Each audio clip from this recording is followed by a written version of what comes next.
And the U.S. stock index futures pointed to a higher open today as investors turned their attention away from geopolitical tensions and towards upcoming economic news and data.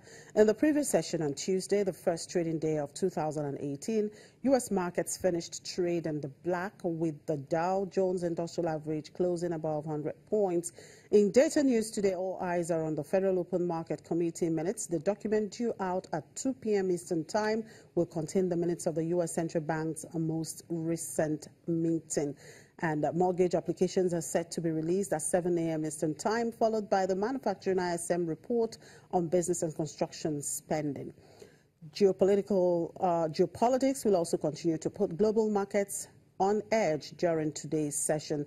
In earnings, commercial metals, UniFirst and Rite Aid are due.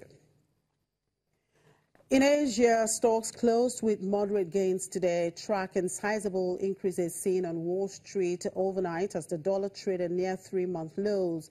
South Korea's benchmark Kospi index edged up 0.27%.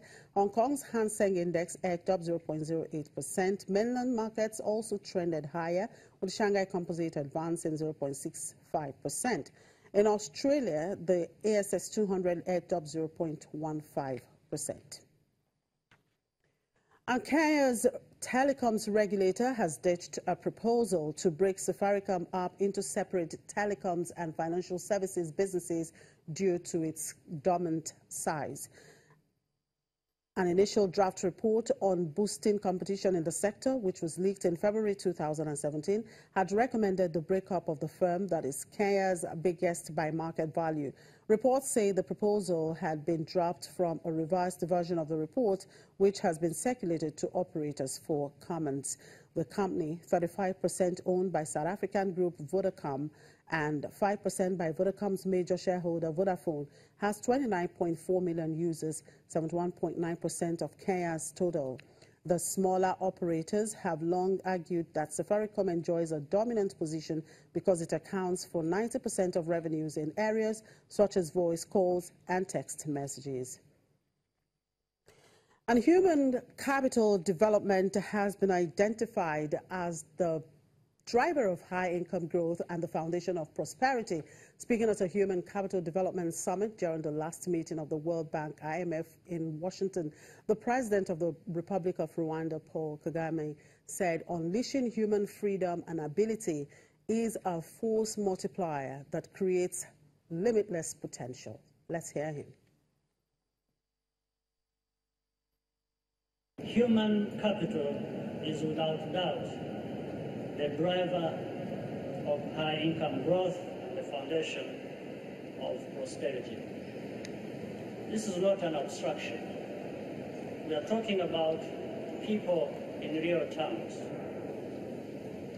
We are all born equal in rights and dignity, but the trajectory and the velocity of progress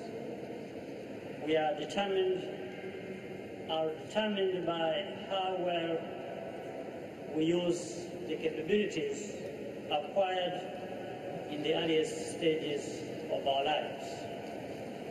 By investing in health, education, and creativity, we turn our people into individuals who have the ability to think and act not just for themselves, but also for the benefit of their communities. Unleashing human freedom and ability is a force multiplier that creates limitless potential.